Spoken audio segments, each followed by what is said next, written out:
Hello, my name is Kevin, and I'm with my co-host Beth. Hi. And you are listening to the Faith Moving Forward podcast. Welcome all. We are super excited to record our first episode of Faith Moving Forward podcast with our guest, Grace Tran. Grace will be telling us of her faith journey that her and her husband Alex have been on that has led to the ministry they are currently doing today. I can hardly wait for you to hear their story. It's so inspiring. But before we get into that, today's episode is brought to you from The Russell, a historic East Nashville church transformed into a one-of-a-kind boutique hotel. The Russell's mission is to give back to the Nashville community through their Rooms for Rooms program by donating a portion of your stay to local organizations who provide a safe haven for those experiencing homelessness in the Nashville community. Visit russellnashville.com to book your stay today. Hello, Grace. Thanks so much for being here with me and Beth today. We're really excited to have you on our podcast and to hear your story and all that you've been through, and you and Alex together, and how the Lord has led you guys. So we'll just jump right in it here. Yeah, sure. Thank you so much for having me. I'm excited to share. Well, first off, I'd love to hear a little bit about your upbringing and how it shaped you personally leading up to when you accepted Christ. Yeah, sure. I will try to keep it short because there is a lot when it comes to my upbringing and influences. Even today, as we're recording, it's Mother's Day, and I was just thinking about how much my parents have shaped me and our whole family generationally, but I would say the main influences for me growing up was my parents immigrated from Taiwan, actually. And so I'm the first generation born here in the States. I was born in California in the San Francisco Bay Area, where I actually still live today with my husband. And yeah, I just really was drawn to how do I use my gifts and talents from a very young age, and how do I use it to impact other people. I remember actually a very specific example was, growing up in the Bay Area, you're surrounded by technology. It was the .com bubble. Google was still starting out. Like, there was just so much hype around technology. And I remember for me, my parents exposed me to technology pretty early on. So I developed a love and interest in graphic design. And I was like making all of these graphics and, Microsoft Paint, all those tools online. And I remember I think I was around 7 or 8, I came to my parents and I was like, this stuff is fun, but like, how can we use it to actually help other people? Like, I just felt like there had to be a bigger purpose for all this, because it wasn't fulfilling just to do it for myself. So yeah, I think that was like a seed that was planted early, just that exposure to, okay, I really like being creative. I love using technology. How can we use it to impact others? And then also, thankfully, due to my parents, especially my mom's influence, I would say, she really nourished me and intentionally parented me to embrace my creativity, my uniqueness, and my gifts and talents and my passions. And so fast forward to college, that's actually when things started to click for me in terms of my faith. So I remember I was invited that summer before college. I was invited to a Christian conference by my childhood friends. I was not really like following the Lord. I didn't even really know like what is Christianity. I just knew, okay, there's probably a God, but I don't really know what this is really. But in college, before college, I went to a Christian conference that really just blew my mind, because I was like, why are all these people so happy and joyful and loving? It was just so weird to me, but also very intriguing, because I was like, okay, I want what they have. Like, what is it that I'm missing out on? And so originally I had been planning to go into college wanting to be like super party girl, like my parents won't know what I'm doing, so I can just do whatever I want. But then instead, the Lord used that conference to really pivot me. And I just went to all these different campus fellowships and ministries and churches to really find out, like, what is this whole God thing about? Because I want what those people have. And yeah, so fast forward to, I think, freshman or sophomore year, that's when the pieces all clicked for me, which was, wow, God really, he's real. And he also gave me all these gifts and talents for not just like any bigger purpose, but to point people to him and to glorify him. And, you know, to this day, it's been, it's been so many years since I think actually this year is 10 years since I've been saved, like exactly. And I just look back in awe at how God has pointed me towards his kingdom purposes, using my gifts, my talents, my experiences, all to do his work. So yeah, that's the short of it, I guess. That's really cool. Wow. Wow. I'm curious. I hear you made a move then at some point from California to Australia. And what was the motivation behind that move, and was it like living in a new country? Yeah, that is definitely one of the pivotal points and experiences I had. I think, especially in the past few years. And I think what is crazy about this is I just never thought I would even live abroad, like, let alone the other side of the world, down under, as they say in Australia. But it really was God. Like, it's hard for me to explain, especially to people who may not believe in Jesus or know God. I'm just like, it literally was God. And I'll explain why. So I was part of this like rotational program, college, which is a total other testimony. If anyone's interested, I think I recorded the testimony a few years ago on YouTube. If you look up like Passion Talks, Google testimony, Grace Chen, that was my maiden name. I explained how God led me to have a job at Google without me ever applying. And that's a whole nother story in and of itself. But basically the job that I got was part of this rotational program where after 18 months, you could put down different options of different roles in different locations that you would be interested in. They would ultimately like match you based on different interviews and applications, kind of like you're interviewing for a job, but it's just internally. So for me, I put down like, San Francisco, LA, and I was like, okay, maybe I'll stretch myself and put New York as one of the options. And then there was just this voice inside of me. I can't really describe it, but just this inner tug in my heart that was like, step out. And I was like, Holy Spirit. What? I know, but I was like, okay, maybe I'm making it up. Like, I don't know. But I wrote it down in my journal anyway. Like, okay, I feel like maybe that's the Lord telling me to step out, but that's really scary. I've never, in college, a lot of people study abroad, and I was always that person like, oh no, that's like too much. Like, I don't want to do that. Oh, I love it. Yeah. So I just felt like that's just crazy. I'm just going to not really think about that. But that thought just kept coming up. And then I think, what's crazy is I was at a prayer event where some people were prophesying over me. I didn't even tell them my situation or anything. And on multiple different occasions, like including this prayer event along with other ones, there were like 2 or 3 people who literally told me they felt the Lord telling me to step out. Seriously? Yeah. And I was like, what? Is this a coincidence? But I think the nail on the coffin, as they say, was I was on a plane ride. This is before I made my final decision of what to submit. I was on a plane ride, and you know how on airplanes they have like a limited selection of movies that you can watch. Right. So yes. I just randomly decided to pick this like international, like a Hong Kong movie. I rarely watch international films. I will almost always watch American films. So I was like, I don't know why I feel particularly drawn to this. Anyway, the movie turned out to be exactly what I was wrestling with about like, just go for the things that scare you. Don't look back. Life is too short. And then the end screen of that movie, I kid you not, was a black screen and 2 words, step out. Are you kidding? Wow. That sounds like God. Yeah. My jaw literally dropped on the plane. I think I was speechless, and I scribbled down in my journal. I was like, okay, God, I hear you.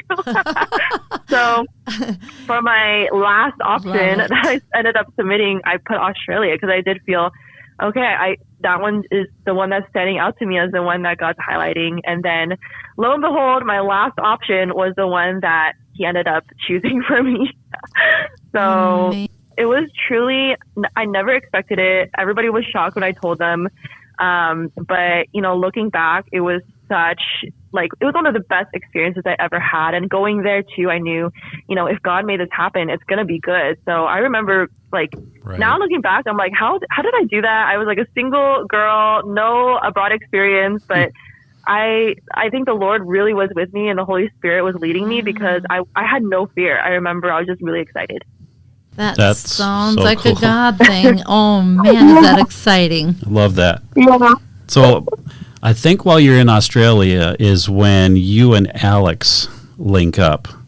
Yeah. Can you walk us through that series of events that led up to that? And what was it like getting to know each other basically online? Oh. Yeah, that is, we look back and we're like, God knew we needed to meet this way. We are way too awkward to have gotten together in person. If anyone is out there being like, I don't know about online or long distance dating, like God knows what you need. But yeah, for us, like I said, I moved everything. I sold all my things, packed up 2 suitcases, moved my things to Australia, just knowing that God had an adventure for me. Did not expect at all to meet my future husband. I was more like, oh, he's probably going to use me for ministry down there or something. Yeah, it's ironic because one of my Christian, he was like a career mentor / career guru at Google. I was talking to him about my move and I was like, what advice would you give your, you know, I think back then I was in my early 20s or so, like your early 20-year-old self, what would you tell that person? And I thought he would say something very, you know, wise and about your career, like take advantage of opportunities or network. But instead, he actually told me, you know, Grace, God, you never know what God can do. And my advice to you would be to make a list of must-haves and nice-to-haves in your future spouse. And I was like, what? That's Wisdom. So, wow. just unexpected. And he said, yeah, I just feel like you never know. And, you know, right now you're single, you can do anything you want. But you've also expressed, you know, someday you want a future family. And so this would be my advice. So I was like, okay, sure. So Amazing. On the plane ride over to Australia, I made my list of must-haves of like, you know, just asking God, what are some biblical traits and what are some traits that he's highlighted to me, even from my own experiences of what I would desire or what would be something really important to me that I would value in a future spouse. And then the other, you know, nice to have list I also just made out of like, you know, what would delight me, and God sees my desires too. So I put some fun things as well in there, and lo and behold, so it was like, I would say around 3 or 4 months after I moved to Australia, I was in, so I don't know, this is again, like you just sometimes do things you feel like it's random, but it's not random to God. So I thought I randomly joined this Facebook group for this YouTube channel that I watched. So they create these like inspirational short films. They used to be more like Christian based, but I think now they're kind of changing direction. But anyway, back then I loved their videos, and I saw that they created a Facebook group. So I joined that Facebook group, just being like, okay, this looks like a cool thing, not thinking much of it. Yeah. And every person in that group has to create an introduction post. So that's what I did.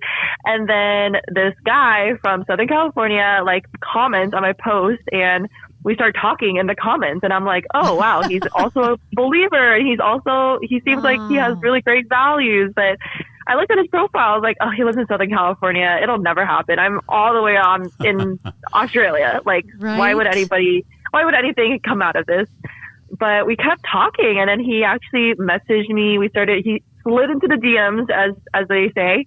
And then we started talking like daily for 4 months. We actually got on a video call actually the first week, I think, when we started talking online. And then on a video call, I was just blown away. I was like, this is the first guy I've ever met that has like my exact same like life vision and mission and values. It was scary how much aligned we were.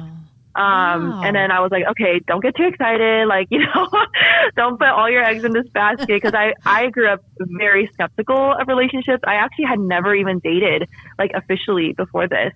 Really? Because I was just like, yeah, I just really wanted God to bring me, like, the right person for me. And so I really guarded myself, like, very carefully, throughout the years. And I was like, I don't want to just treat dating or relationships casually. I want it to be really intentional, and I want it to be God led. And so, yeah, lo and behold, like, when we started talking, and then it turned into a daily thing, and then 4 months later, to my surprise, my now husband was like, I'm flying over to Australia to come meet you. Really? Wow. Yeah, that's a big step. It is. And looking back then, I didn't even have the context, but his best man who became his best man at his wedding, he told me later on, he's like, it was so, like, bold and different of Alex. Like, he usually doesn't do things like that, but when he said he bought a ticket to come to see you in Australia, I knew he was very serious about pursuing you.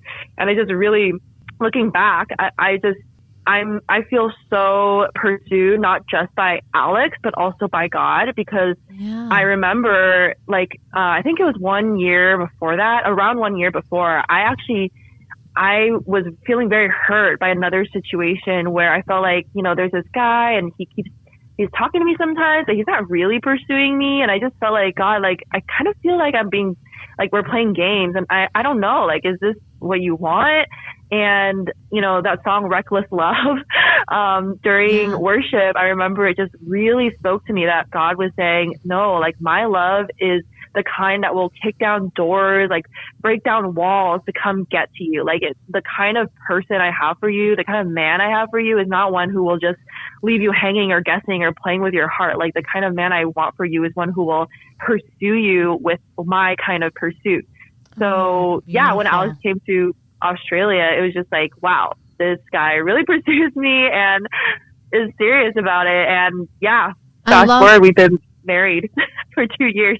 I love that. And I love how God prepared your heart before you even went to make a list. So you kind of check your own heart to know, where am I at? What am I, seriously, if I think it forward, what am I looking for, and who could I marry that has my heart? And so it's like God was preparing before you even met him. So you already had come with you and the Lord ahead of time. This is the kind of man of God that I have in my heart. And that's so good of God to do that before Alex even came into the picture. Yeah. I love it. Totally. I'm blown away every time I think about it.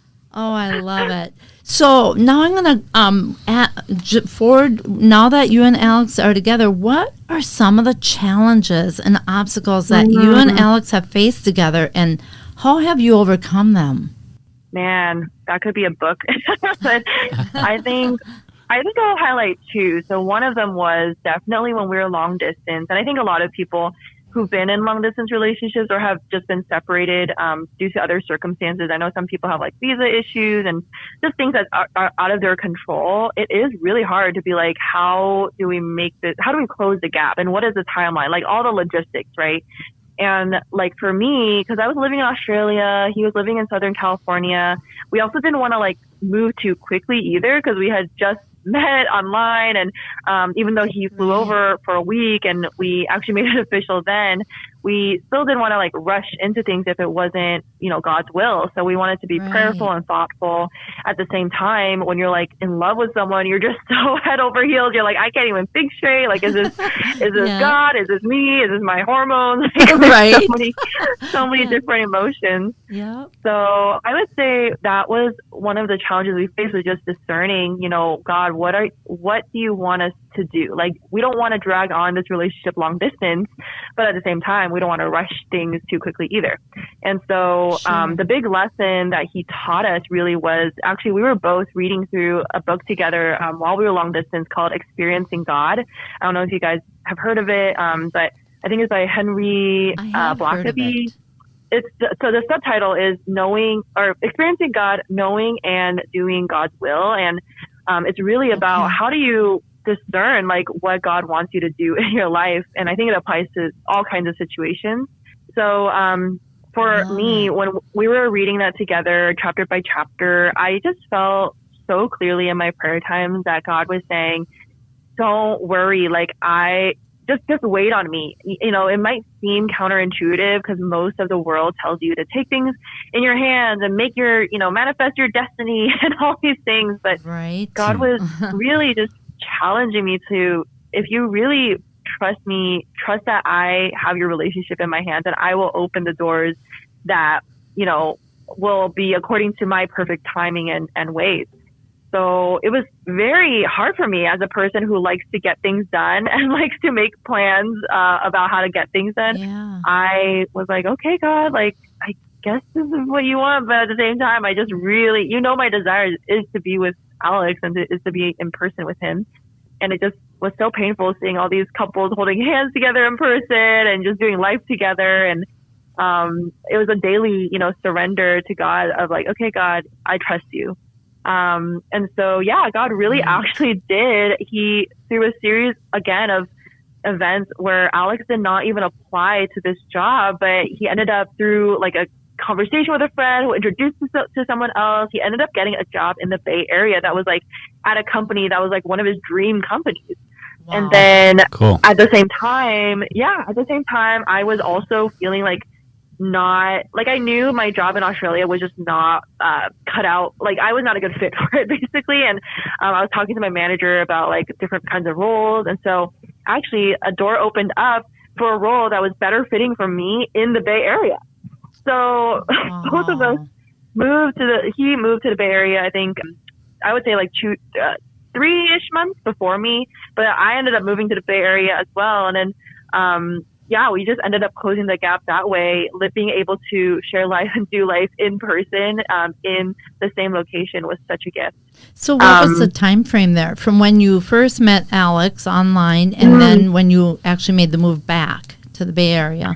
Yeah, I would say almost a year. So we met like July of 2018, started officially dating in November after he flew over. And then, around April, the next April or between April and June, I think is when, we started like actually doing life together in person. So it was crazy, like how God just did all of that without us actually forcing it. Beautiful. I love it. The other one thing I wanted to mention too, because I think it's a very common, I'm sure you guys can probably relate as well, was knowing how to navigate family and like in-law relationships, I think. Right. And I think especially our background, both of us are from Asian cultures. He's Vietnamese and I'm Taiwanese. We also both have to be only children as well. Really? So, okay. We have a lot of similarities and that was one of them where both of us can relate on the only children struggle, I guess, of, okay, our parents really love us, but sometimes too much, where they're like either too protective or too trying to micromanage and just really, really involved with our lives. And, setting boundaries with them has been a challenge. And then the other part of that is also, discerning how much to, you want to support your parents and your family, but you also can't be like a crutch at the same time, So as an only child, it can be very common to be in a triangulated relationship where your parents, especially if they're not in a healthy, strong marriage, they can end up depending on their only child as their glue. Yeah. I think Alex and I both experienced that a lot because neither of our parents are believers and both of them have like strained marriages. So that was also a continual learning journey. I mean, we're not perfect at all, but I think that was the other thing we had to really bring to God and ask God to really help us, because whenever we ask other people like how they handle their in-laws and family relationships, no one has an answer really. It's like, just do your best to love them and honor them, but you also have to be firm with your boundaries, and really it's a discernment process with God. So that's what we've been learning along the way. That's so good. Yeah, that's really interesting. You moved back to California and in Silicon Valley, and you start working in tech, and then you start to feel a pull to move out of tech into something else. Can you talk about that for a little bit? Yeah, sure. So I was already actually working Google like prior to moving to Australia, and then after moving from Australia, I was also at Google. So it was more like an internal transfer. But yeah, I had been there around like 4 years in 2020. And out of all timing, like, the beginning of the pandemic was already really confusing and hard. And then, the recession and the economy was tanking. Like, there was so much chaos. I think a lot of people that was a crazy experienced that. Yeah, it was a crazy time. The whole world was going upside down. And I remember, just so many people trying to figure out, how do we help people in need, or so many people who are at a disadvantage. And I was one of those people too, just trying to use whatever I could to help. And I was so thankful that the church that both Alex and I ended up finding when we moved here, they started an initiative like pretty quickly actually after COVID hit, to connect people who wanted to help people with people who needed help and were in need. So they needed some marketing help. I was like, okay, my background's in marketing. I might as well like volunteer and help them out. And then pretty quickly, actually, awesome. I realized, I was like, wow, this is really rewarding. I love using my skills and abilities for this kind of literally like direct impact towards people in need. Because I think two things had happened prior to that leading up, back to your point, Beth, of like God preparing my heart. I remember before I started working at Google, I actually did a marketing ministry internship for my campus fellowship. And I remember after that internship, I was like, I have this feeling, I don't know if it's going to happen, but I just have this feeling that God is sending me into tech to equip me with experiences and skills for full-time ministry someday. But I was thinking someday as in like, when I'm retired, or, a lot of people think, I'll work my corporate job and then do ministry. Yeah. Like when I have free time or whatever. So I had that kind of inkling. And actually, I think one of my bosses actually told me that as well. So I was like, okay, interesting. The other thing was I did this life-changing mission trip to Nepal back in 2017. This was before I moved to Australia. And one of my big takeaways from that mission trip was, why are we as first world people only solving first world problems? Because I looked at what we were doing in tech and like all the cool apps we're building, all the features we have for like YouTube, and I don't know, there's just like so many things that everyone's like so glorifying. But I go to places like Nepal and I'm like, they don't have water, like they don't have basic infrastructure, their basic needs are not being met. And so I had this huge question mark over me, like, God, like how can I use my gifts and talents not just to like make rich people richer, but like to really help people who are desperate and in need. Just and for so, basics. Right. Yeah. And it's so overlooked. I think often we're in our bubble of comfort, and so we forget that, but it just really opened my eyes. So when COVID hit and this initiative was happening, that those two things came up in my mind again of like, wow, this is exactly what I was praying and thinking about. And then at the same time, one of my, the pastor who started that initiative asked me, like, he said, hey, Grace, can I call you? And I was like, okay, this is kind of random, but sure. And he called me and asked me, have you ever thought of joining full-time ministry? And I remember being very shocked because I was like, why? I laughed. I was like, this is not part of my plan. I'm still at Google. I'm not retired yet. This is out of order. This is out of order. So, the timing's all wrong here. yeah.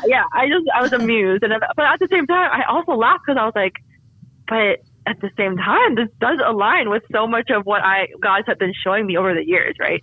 So she starts talking to me about all the things he sees in me that could really help with the ministry. And this whole time I'm giving him all these reasons why I'm not qualified. And I feel like Moses in that moment, like, oh, but this is wrong with me, or I'm not qualified in this way. I'm not good at this. And I just really look back and I'm thankful for how he really called out these strengths that I never saw in myself, that looking back, I'm like, wow, thank you for recognizing that in me before I even saw it. So I prayed a lot. I wrestled so much. It was one of the hardest decisions for me, especially as someone who grew up in this area of like, everyone is very, just focused on career, on security, on wealth and finances. Right. So I also had to give up to God. Like, okay, God, I realized like there's golden handcuffs that are keeping me back of stepping out. But also I don't want to be reckless and step out just because it's, you know, it might seem holier or more godly. I want to do what you want me to do. So yeah, I just through a lot of prayer and counsel and just knowing God's voice deep inside of me. I mean, there were also other well-meaning Christians who actually advised against it. And we're like, oh, maybe you can just do a part-time thing. Maybe you can, I don't know. They just gave like a lot of different options. But I think that's when you know it's God, is when even like sound human logical advice, it doesn't sit well with you. You don't have peace. Right. And I just knew if I didn't go full in, I would be making that choice out of fear and not faith. Right. So yeah, I really had to surrender, especially for me. God used that experience to also reveal some false beliefs that I had bought into, of these lies of like, oh, I have to have a very financially stable job in order to provide for my kids, in order for them to be successful. Like I had bought into this cultural narrative without even realizing it.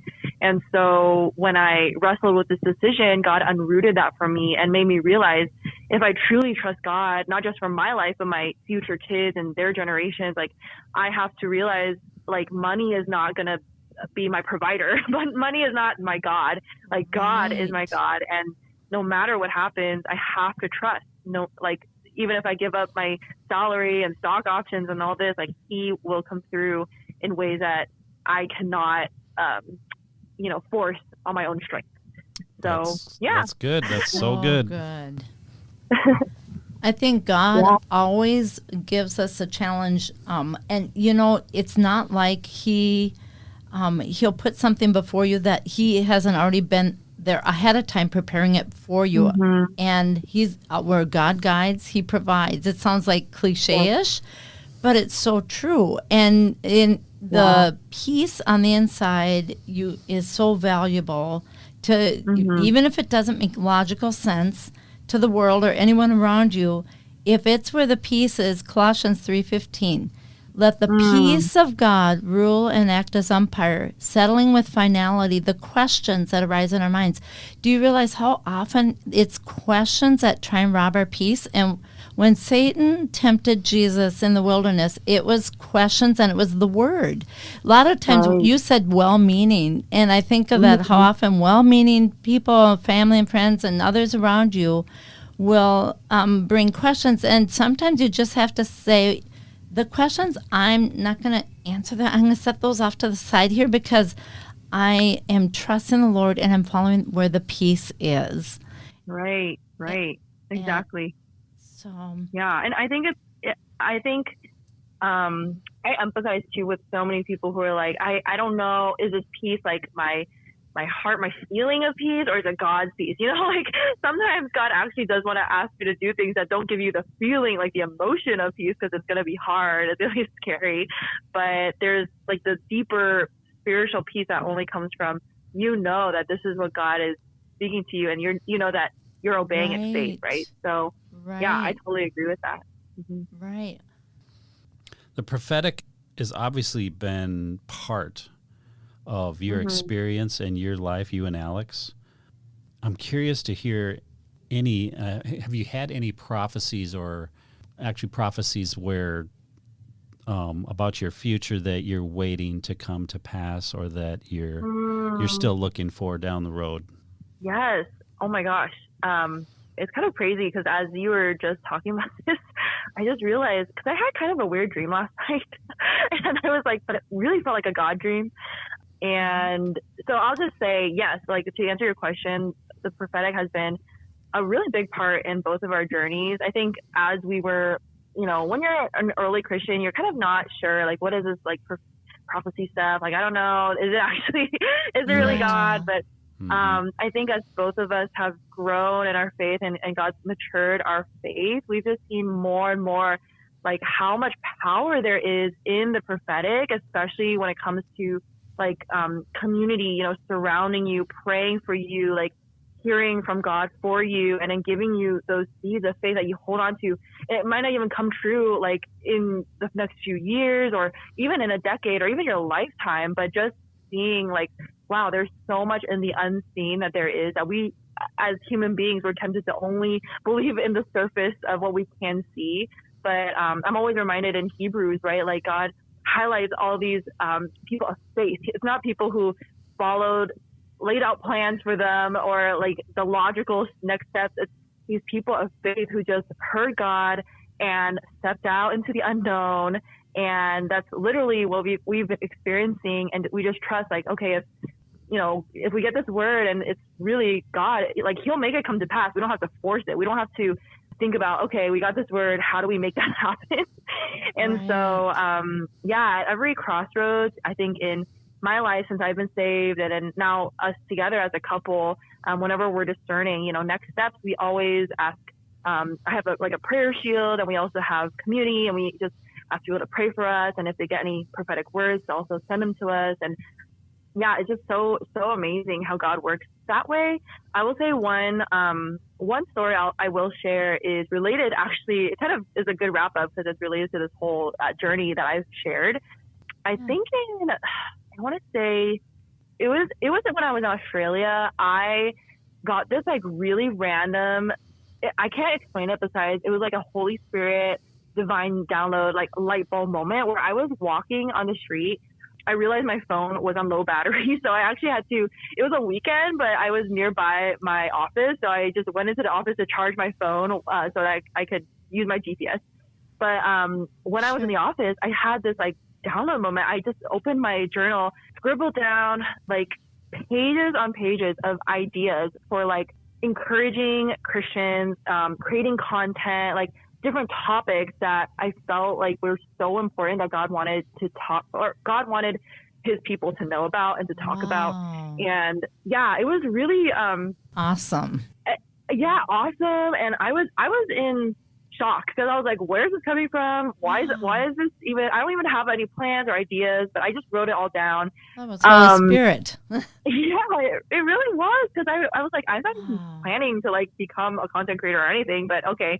And then I just held on to it because I felt like, okay, I don't feel like right now is the right time when I was praying about it. I also had like other stuff on my plate. So I was like, I'll just table this for now. But then, a few months after, I remember having a career conversation with my boss, who asked me, what do you imagine yourself doing in 5 years? Because she wanted to like help me with my career. And it felt kind of embarrassing because I was like, wow, what I'm about to share is like nothing to do with what I'm currently doing. Like I imagine myself, I just drew this picture of, it was like draw your now and later. And then the now was like, oh, me at a computer or me in meetings. And I was kind of like, not that interested, to be honest. But then like the future was like, I'm with my future husband, which back then I didn't even meet my husband yet. I'm with my future husband. We're like creating content together, inspiring people, creating community. People are discussing how can they grow together closer to God. And it just felt it was such a foreign idea, and I didn't even know where it came from. But when she asked me to really dream, that's literally what I drew out. And if anyone's interested, it's actually on our website. I had to put it up there because I was like, this is crazy. I totally forgot about this drawing. So that was, I would say, in 2018-ish that drawing happened, maybe 2019. That's incredible. And that was before Alex was even in the picture. Yeah. Or I can't remember if we had met yet, but we definitely were not like engaged or married, or we were long distance still. We were just dating. Amazing. But yeah, that was just something really deep in my heart. And actually when I met Alex, and like I said earlier, we were on that video conversation, and sharing our vision and stuff, he also shared that he loves using content to like inspire people with what God has been teaching him and the lessons that he's learning, and through writing and social media. Yeah. So I was like, wow, that's kind of crazy. We have that interest in common. But yeah, anyway, fast forward, it was 2022. I got another like dose, I think like one or two other of these like Holy Spirit moments like happening. And so I wrote down again like all these ideas, and I was like, God, like, why do you keep giving me these ideas? And I don't even know what to do with them. But as I continued to process with him, I mean, it's a longer story, but God basically revealed to me over many months of prayer that He was leading me to step out of my ministry role to pursue this creative entrepreneurship journey full time for his kingdom and his ministry purposes, but not in a conventional ministry setting where, you know, I'm working for a church or working for an organization, but really like using the things that he's taught me and the things that he's speaking to me, and in my own creative way that he's given me and my husband, to use that as a way to spread like his stories and his testimonies and encourage people about his faithfulness. And so the last like prophetic thing I wanted to mention was, before I ever told anyone about this, we went to this prayer and ministry night where two people both prayed over me and said, I really feel like God is using you. He's launching you out as a mouthpiece. And he wants to use you to like influence the next generation.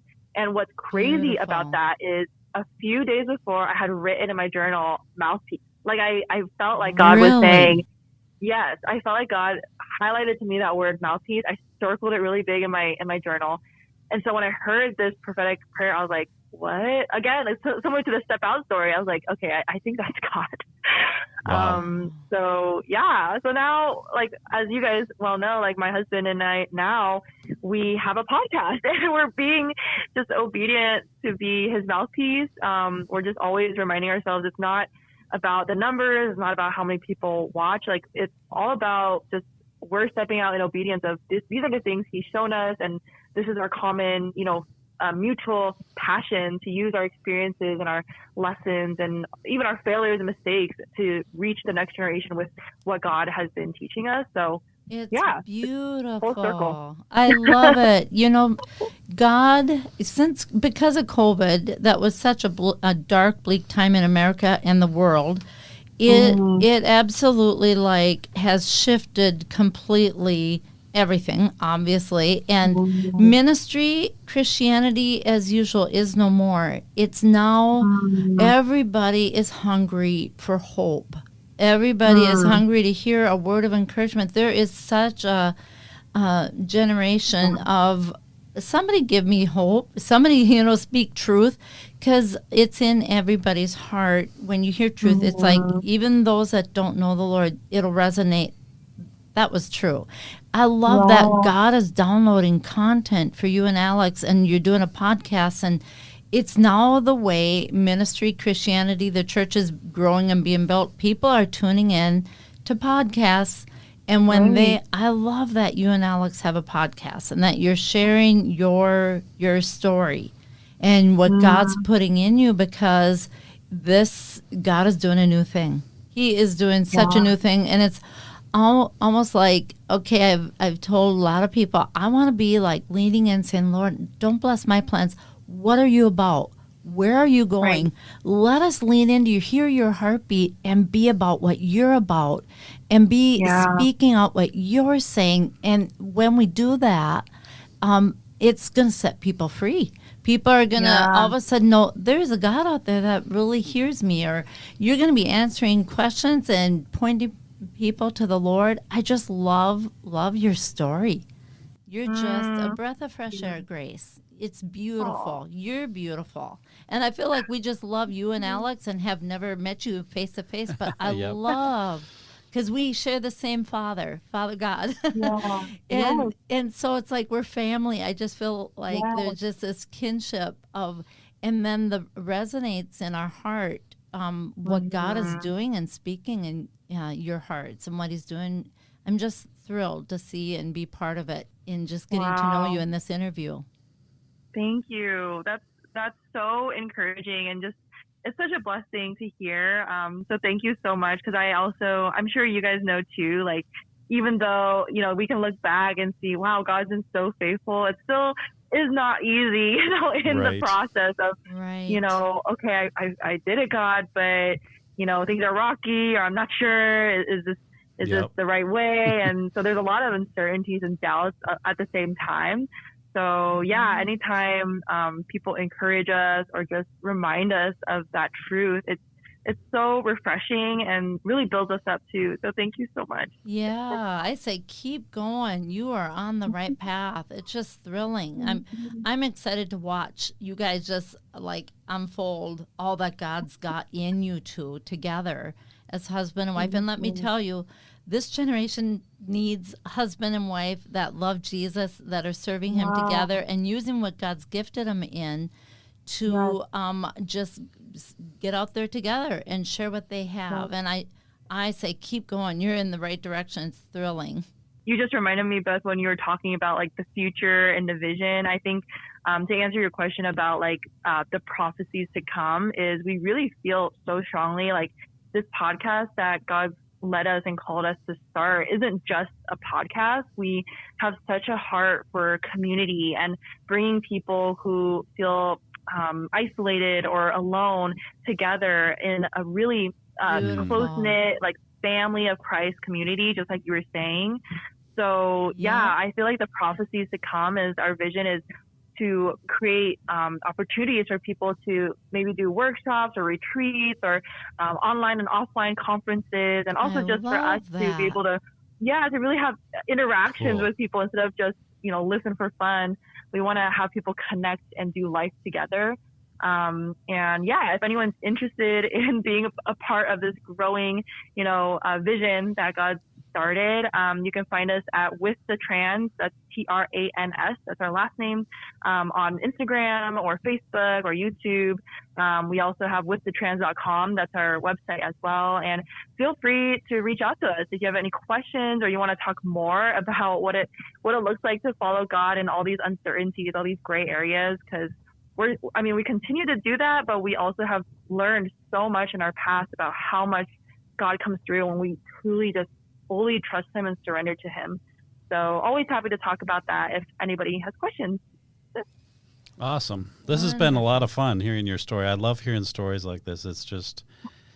You can learn so much from it. We just really enjoyed it. So we really appreciate your time today, Grace. Yeah, of Thank course. you Thank so you so much. And we will keep in touch. Yes, for sure. Thank you. Thank you. Thanks so much for listening to the Faith Moving Forward podcast.